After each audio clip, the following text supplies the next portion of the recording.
million coins, making it the biggest transfer fee between two English clubs. That's the latest. I'm Ruth McKee.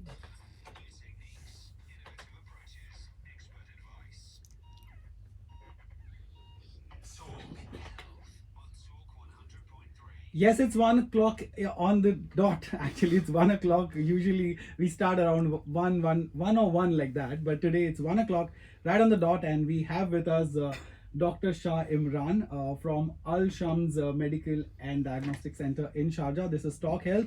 You're with Ronak Kotecha, and today Dr. Imran is with us. He's a diabetician who has completed advanced courses in diabetes management from Harvard Medical School and the European Association for the Study of Diabetes. He has an experience of over 15 years, and now he serves as a general physician at Al Shams Medical and Diagnostic Center in Sharjah. So he knows a lot about diabetes, but also about all the other ailments that we go through. So, doctor, how are you doing this afternoon? And are you doing well? Did you get a lot of traffic and heat? How was it getting here? Good afternoon, Ronak, and good afternoon to the listeners. It's been a privilege coming over here, and it's a matter of great pride and privilege to connect with all the listeners on air today. And thank you for taking out time and listening this on air right now. And it's really been a bit of traffic navigating. Really, because I thought because since like Monday, I have not been experiencing much traffic. I think a lot of people are still on summer break. But usually, I mean, we come from Sharjah and Northern Emirates. I come from Ajman, sir. Oh, right. You can't beat that. All right. So it's maybe I'm a bit, careful while driving, so I take it nice so and easy. am I. Yeah, but I think I'm just enjoying this time when thoda sa traffic kam hai. I'm not saying a lot. Yeah, exactly. Maybe little bit, like it's slow. You can enjoy your drive all the way. I always enjoy my drive in the UAE. Listening music and all. Do you listen to us? Of course, I can't say no. No, you can say no. It's okay. All right. So, doctor, it's summertime right now. So a lot of people in the UAE out and about, and 44, 45 degrees. Yeah. So, what are the main problems that people come to you with? See, summers in UAE can be quite challenging because we have to deal with the daunting extreme weather conditions, hot and humid conditions in Dubai, which is known for. Usually in clinical practice, we often get cases ranging from all the way from heat strokes, heat cramps, dehydration, which is very common in these days. We get cases like acute gastroenteritis, like food poisoning. Also cases are on the rise these days because, temperatures are extreme. Then we get cases like depreciation in diabetes, high blood pressure as well. Plus, there are an increment in the cases of renal stones, like kidney stone patients usually often come and have spike during summer. During summer, exactly. But why? Like, I mean, is there a particular reason? Because most of the people just take it easy. They don't have any fluids, and some of them should have more fluids. We should have more fluids, more liquids. Keep your body well hydrated during the summer months, and make sure you have your fluid levels. Water intake should be about 2 to 3 liters per day. That is the daily recommended dose. And the thing is, some people take it easy and they go out and sweat a lot, and due to dehydration, they end up in having kidney stones. And also we have our white collar workers, laborers, the people who are in construction field who are exposed to extreme heat. The blue collar. Yeah. So those people are the ones who are facing the extreme brunt. I feel really bad for them. Which feel really sad, and my heart goes out for them. And really feel like they should be given proper education in terms of navigating the summer months so that they stay hydrated and they can do their work as well as stay healthy. Imagine for us just healthy. Walking from the metro station till the office. It's a tough time for 3 sure. 3 to 5 minute walk, like literally. It drains you out. Shades the entire drive that doesn't do anything to you. Exactly. But this just coming up from the parking to the wall and building it, kind of drains you out. So as a recommendation, you should always keep sipping your water in regular intervals rather than taking a full gulp. And make sure having a healthy diet always helps. Eat a lot of fruits, vegetables, and rich fiber diet, and definitely take less caffeinated drinks, because people often tend to take more coffee in summer, which can be quite dehydrating as well. Yeah. So on the contrary, we should be having more fluids, more liquids. Like coconut water is good, like lemon juice is a good thing to take, watermelon juice, and all these are natural remedies. And the good thing is they are not spiked up with high sugars, so this is going to keep your blood sugar level very much under control, and you don't have to worry about your diabetes and all that stuff. So natural drinks, coconut water should be good, and it's a natural, very good electrolyte, I must say. So it will keep you hydrated and all stay and all fit for the summer months. Yeah, one thing I can never understand is how people smoke and with a chai in their hand and coffee in like one cigarette and then the chai in the other hand. That's ironically the sad part of our society. We call it modernization. But during such scorching summers, you can see addiction is a thing which will take you to any limits. But I can say you should have a hold on yourself. You should have a hold on your willpower. And nowadays, forget about smoking. Nowadays, people are vaping, my dear, and that's nicotine vapes and all e-cigarettes. That the craze of the day, and that I must say is more harmful. But people think it's an alternative to smoking and it's less harmful. But let me tell you, it's much more dreaded and much more side effects, because the chemicals that are released by the burning of the nicotine actually go out in your lung and it jars and scars your lung. There's a condition called as popcorn lung disease. So this causes permanent. Sorry, what is it called? It's a scientific name is bronchiolitis bilaterans. But you can giving your own name to it. No, not really. It's a fancy name. It's called popcorn lung disease. Yeah, because it happens while smoking e-cigarettes and vaping. So people think it's cool and they go to parties and they have this stuff carried out with them, and they in lounge or everywhere they kind of take an inhale and just vape it up. But it has its own loads and heaps of side effects which people are not known, because these are all marketing gimmicks probably, but this is at the end of the day not good for your health and well-being. True.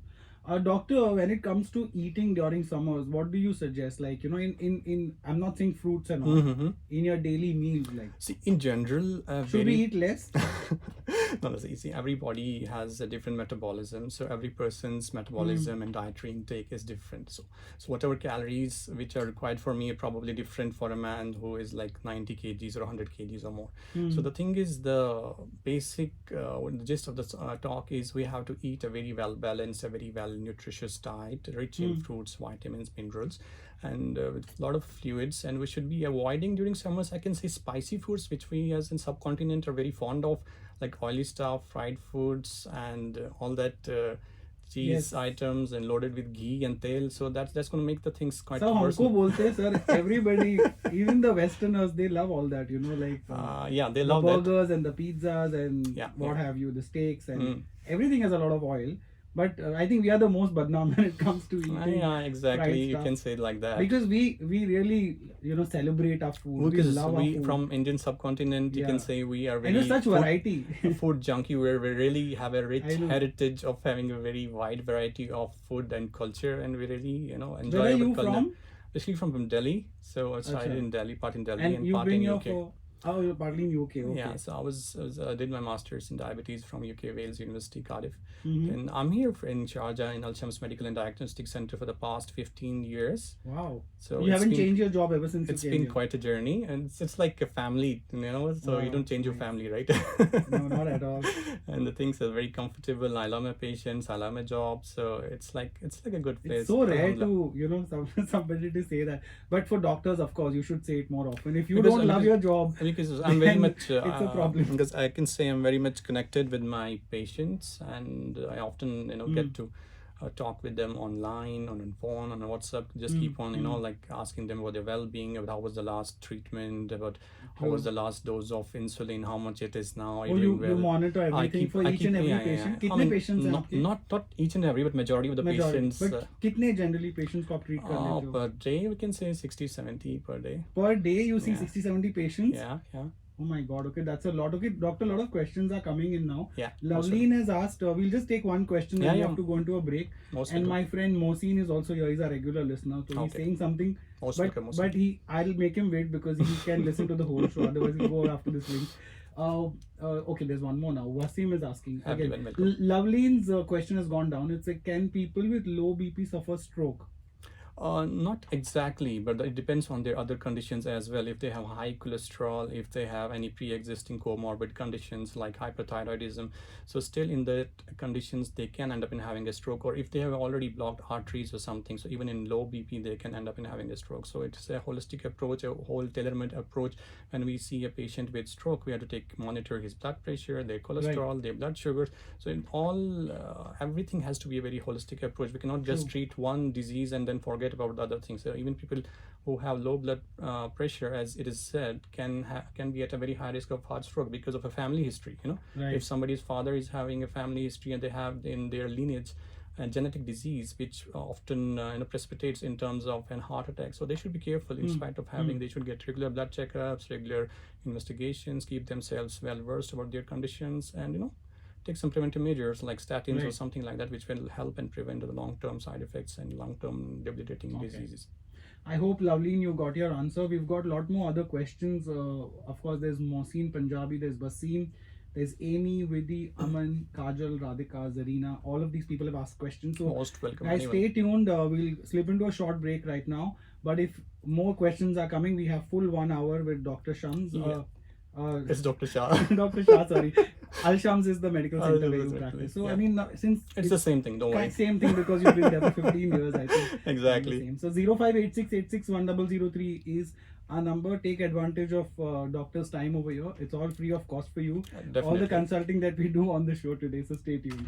Right, it's 1:12 p.m. on the clock, and we have Dr. Shah Imran. He is a dietitian and a general physician all the way from Sharjah. He's from Al-Shams Medical and Diagnostic Center. And doctor, a lot of questions are coming in, which is a good thing.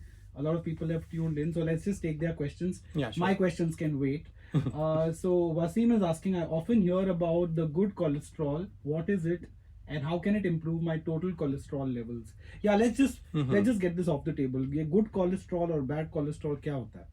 Yeah, see, it's a fancy term which we have labeled to the cholesterol, which are actually labeled as LDL and HDL. LDL is low density lipoproteins, which are actually bad cholesterol. So if it's bad, it's a bad evil. It's bad for you because it causes atherosclerosis, it causes stiffening of your arteries, it can cause block of the arteries. So definitely it's bad. So it should be less. Usually the normal recommended levels are less than 100. So if people are there who levels are much more than that, maybe 150 or 200, so definitely they need to get in contact with their physicians and take statins to decrease it. On the contrary, yes. LDL should be below 100? Below 100 for Shouldn't sure. it be between 100 and 150? That's the normal level, but high risk patients should definitely have it below 100. And in diabetics, it's been recommended the lesser it is, the better it is, because sometimes all this bad cholesterol at the end of the day causes atherosclerosis, which is like stiffening and narrowing of the arteries, which we don't want. I think mine is 160 if I'm not wrong. I have to see, I'm not very sure. So I can give you a prescription right here free of cost. I'm going to send you my reports. I just went to India, so I got my entire full body checkup done. Most welcome anytime. So yeah, okay. So other thing was like the HDL. HDL is a good cholesterol. Actually, in HDL is a good cholesterol, so it's like a normal scavenger high density lipoproteins, which as we in layman term we say it clears our arteries, it sweeps our arteries, keeps our arteries healthy and clean, prevents stroke. So definitely our HDL levels should be more. Now the patient often asks us, so what are the things which we can do to increase our HDL? Because we already know LDL can be brought down by statins, but on the contrary, what are the things which can increase your good cholesterol, which indirectly will boost up your immune system, your health system, your cardiovascular overall, it helps.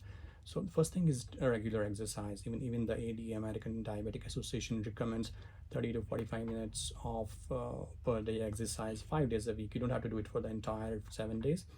5 days a week is recommended, 30 to 40. Brisk walk is also very much recommended. Second thing is you have to eat healthy food. Second thing is you have to eat fruits which are rich in omega-3s like salmon, fish, which increases the good cholesterol.